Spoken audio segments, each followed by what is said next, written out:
आता किती वाजलेत हा प्रश्न आपल्याला किती साधा वाटतो नाही का?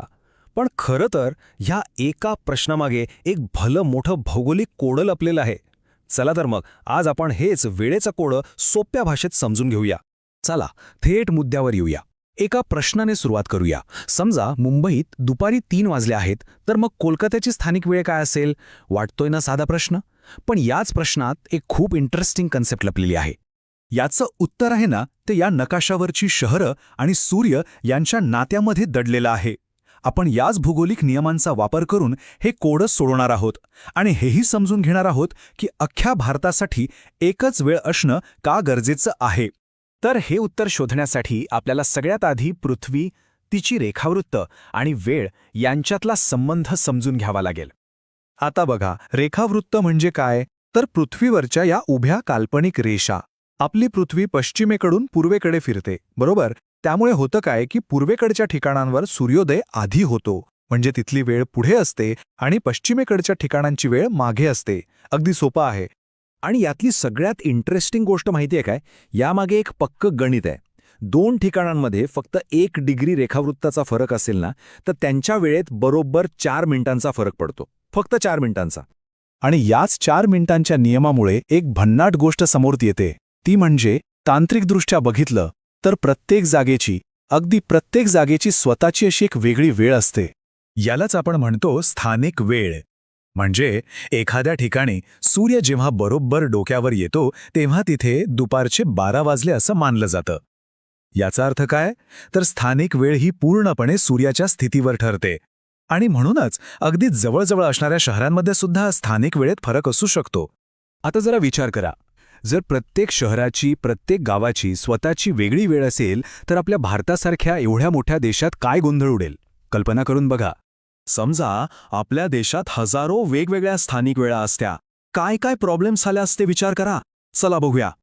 अरे बापरे, रोजच्या व्यवहारात तर नुसता गोंधळ उडाला असता. कशातच काही ताळमेळ राहिला नसता. ट्रेनचं वेळापत्रक कसं बनवणार, बँकिंग व्यवहार कसे होणार, बिझनेस कसा चालणार, म्हणजे राष्ट्रीय स्तरावर कुठलंही काम करणं अक्षरशः अशक्य झालं असतं. मग या समस्येवर उपाय काय? चला आता बघूया तो एकदम सोपा आणि प्रभावी उपाय, ज्यामुळे आपला संपूर्ण देश एकाच वेळेनुसार चालतो. आणि तो उपाय म्हणजे प्रमाण वेळ किंवा स्टँडर्ड टाईम.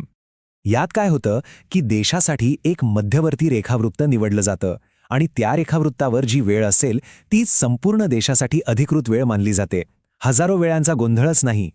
म्हणजे बघा, स्थानिक वेळ ही प्रत्येक ठिकाणच्या सूर्याच्या स्थितीवर अवलंबून असते, तर प्रमाण वेळ ही एकाच मध्यवर्ती रेखावृत्तावर. स्थानिक वेळ प्रत्येक रेखावृत्तानुसार बदलते, पण प्रमाण वेळ संपूर्ण देशात एकसारखीच राहते.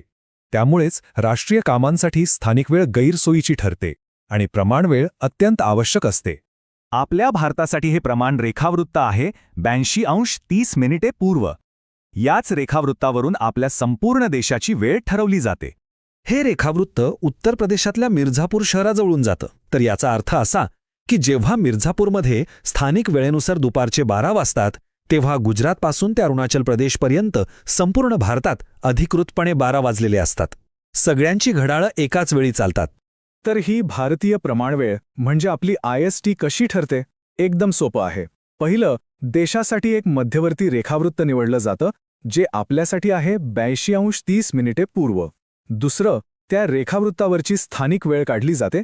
आणि तिसरं, तीच वेळ संपूर्ण देशासाठी प्रमाणवेळ म्हणून जाहीर केली जाते. झालं. तर विचार करा, जर ही स्टँडर्ड टाईमची पद्धत नसती तर प्रत्येक शहराची वेळ वेगळी, मिनिटांचा फरक, केवढा गोंधळ झाला असता. ही सिस्टम आपल्याला रोजच्या या गोंधळापासून वाचवते. आणि हो, आपल्या सुरुवातीच्या प्रश्नाचं उत्तर, मुंबई आणि कोलकाता यांच्या रेखावृत्तांमध्ये साधारणपणे 15 अंशांचा फरक आहे. आता एका अंशासाठी 4 मिनिटं म्हणजे 15 अंशांसाठी किती? बरोबर 60 मिनिटं, म्हणजे पूर्ण 1 तास. म्हणून जेव्हा मुंबईत 3 वाजलेले असतात, तेव्हा कोलकात्याची स्थानिक वेळ साधारणपणे 4 वाजलेली असते. यावरून एक गोष्ट तर नक्की कळते की वेळ ही खरं तर मानवाने आपलं जगणं सोपं करण्यासाठी केलेली एक जबरदस्त आणि आवश्यक रचना आहे. धन्यवाद.